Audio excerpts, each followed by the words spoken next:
A man and a woman are passionately kissing each other on the couch. As the woman takes her shirt off, another man, well-dressed and holding flowers in his hands, freezes in place at this terrible sight.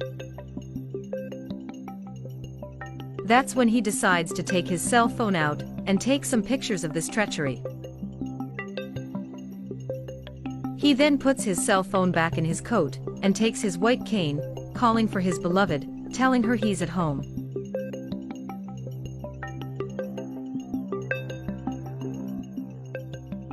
He gently walks toward the woman.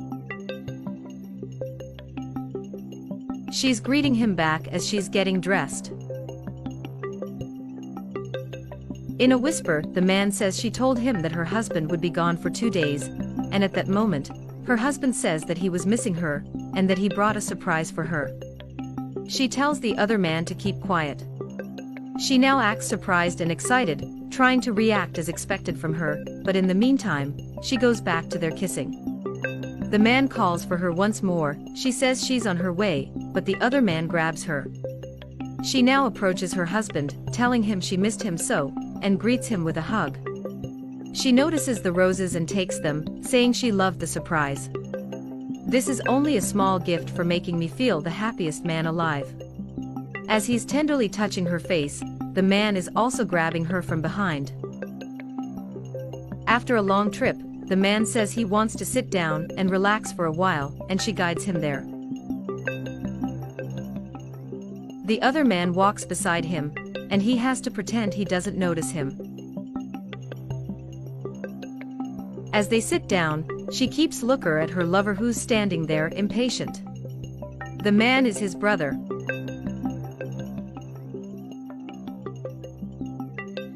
He asked her how did it go, and she tells him that his brother was very helpful in handling things around the house, and that he took care of her. He's happy to hear that. She emphasizes how well he did. With one leg up on his, and touching his hand, she tells him she missed him, but her face indicates the contrary. As the couple sits there, the man gestures to the door, goes towards it and knocks.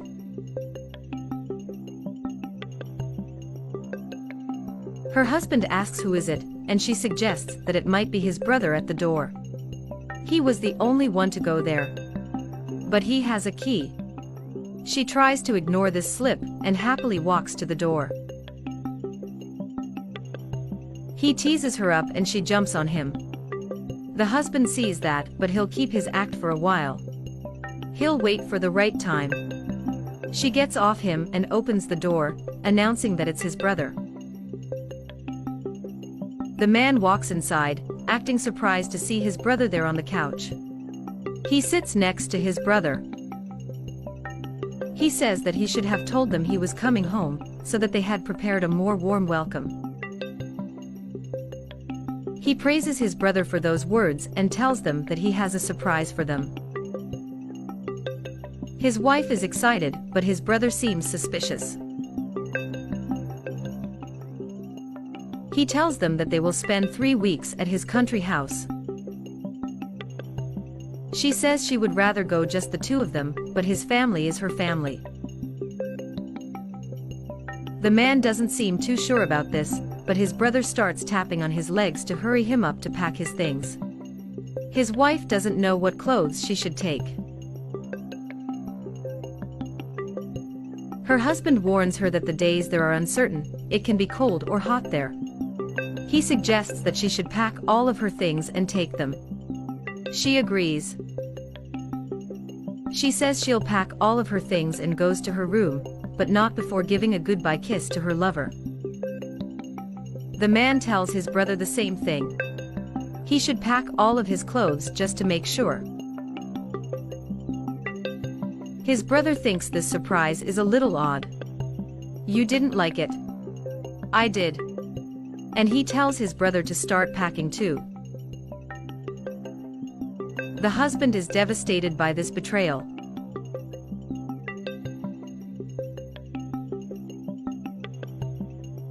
The young wife is very excited about this trip. As she's packing all of her things as suggested, her lover knocks on the door and goes in. He takes her from behind. He says that she's a mean woman who likes to seduce brothers. But she tells him that she likes him better, that the blind man is a weight on her life.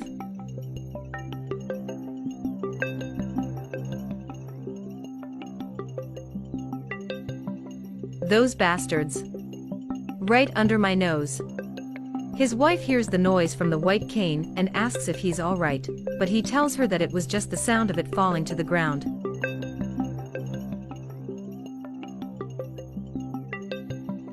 She starts to undress, but her partner stops her.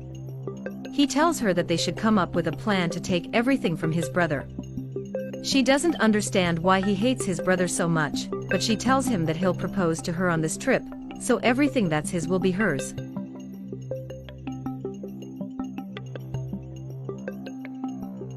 I am the one who deserves to be this rich. Why does a blind man needs all this money? He believes he's better than his brother. He also thinks that his brother will ask her to marry him, so that's why they should come up with a plan already. The husband walks to the door and tells his wife that he'll leave to buy something. She says she'll be ready when he comes back.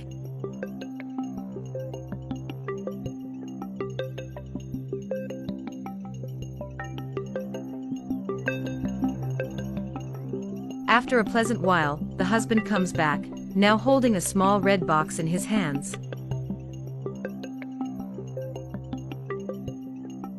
He goes back inside, looking around.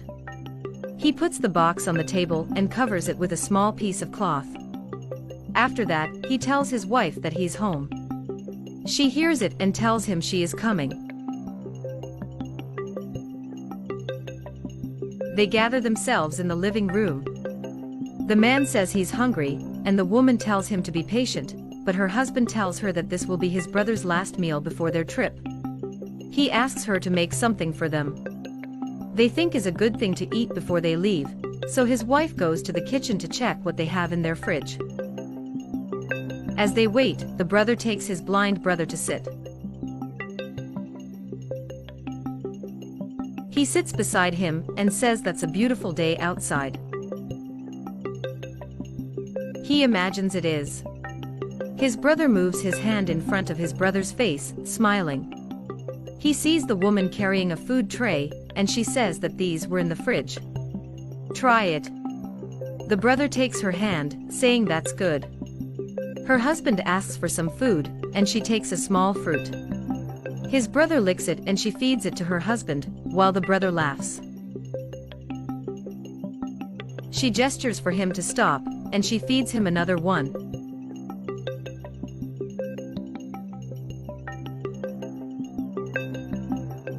Having eaten, she hurries them to go, but her husband says they need to wait. He has another gift for both of them. She seems suspicious about it. The man asks his brother to remove the cloth on the table.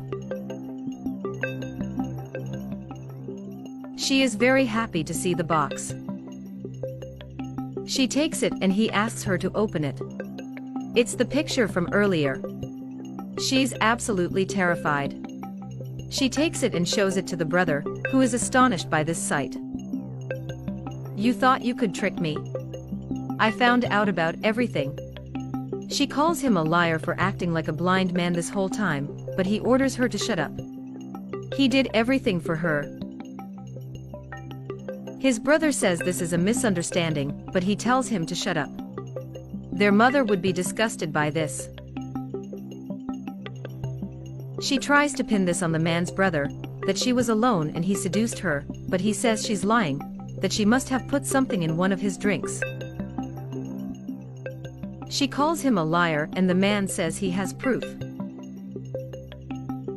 The husband says that that's why he traveled without telling them why, it was to operate his sight. And now I can see what was really happening here. She wants to discuss this with just the two of them. She says it was his brother who betrayed him. But being tied by blood, the brother asks him to believe in him, but he shouts at them, ordering them to leave his house. They're both trying to appeal to him, but he doesn't want to hear more of their lies. He raises his tone, demanding them to leave. They are insistent. They don't want to lose the good life they have.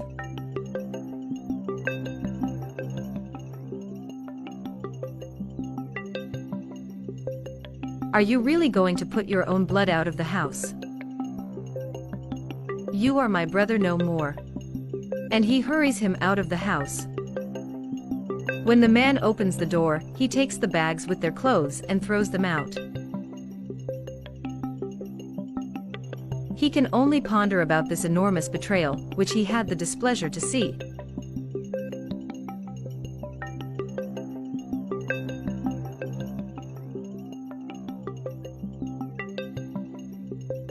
So, how well do you trust your brother with your wife?